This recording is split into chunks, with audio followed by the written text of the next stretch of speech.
I'm Jumpstart, and today we're going to talk about how can Turkey turn the tide in the Russia-Ukraine war.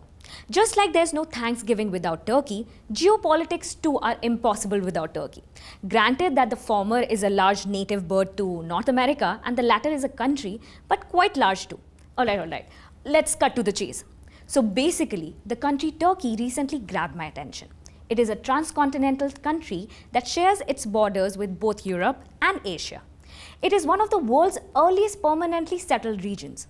Turkey has witnessed almost all major turning points in history, starting from its conquest by Alexander the Great to the Mongol invasion to World War I. And presently, it is a geopolitically strategic location. Home to 19 UNESCO World Heritage Sites, it is amongst the most visited countries in the world. Amidst the ongoing Russia-Ukraine war, Turkey is a country that can play a major role in helping Ukraine. How? By control of a deadly superpower, the Turkish Straits. What are the Turkish Straits? The Turkish Straits are two internationally significant waterways in northwestern Turkey. The straits create a series of international passages that connect the Aegean and Mediterranean seas to the Black Sea. They consist of Dardanels and Bosphorus. The Bosphorus Strait. It is one of the narrowest and only ways of countries like Bulgaria, Georgia, Romania, Russia and Ukraine to reach the Mediterranean Sea and other seas. About 48,000 vessels transit the straits each year, making this area one of the world's busiest maritime gateways. The Dardanels Strait. Also known as the Strait of Gallipoli, it is another narrow natural strait and internationally significant waterway in northwestern Turkey that forms part of the continental boundary between Asia and Europe and separates Asian Turkey and European Turkey. Together with the Bosphorus, the Dardanels forms the Turkish Straits. But what do these straits have to do with Russia-Ukraine war? Economic importance of Turkish Straits.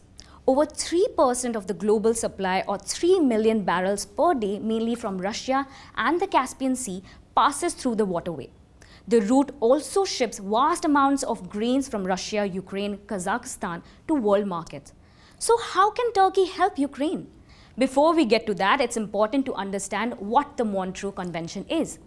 It is an international agreement that guarantees complete freedom of passage for all civilian vessels during peacetime and permits Turkey to restrict the passage of navies not belonging to the Black Sea states. Ukraine appealed to Turkey, who has a power accorded by the Montreux Convention to block Russian warships from passing through the Dardanelles and Bosphorus Straits, which lead to the Black Sea. However, the accord isn't that clear when it comes to warships, and that's where it gets tricky. The accord states that if Turkey is at war, Ankara has the right to do whatever necessary, including closing the straits.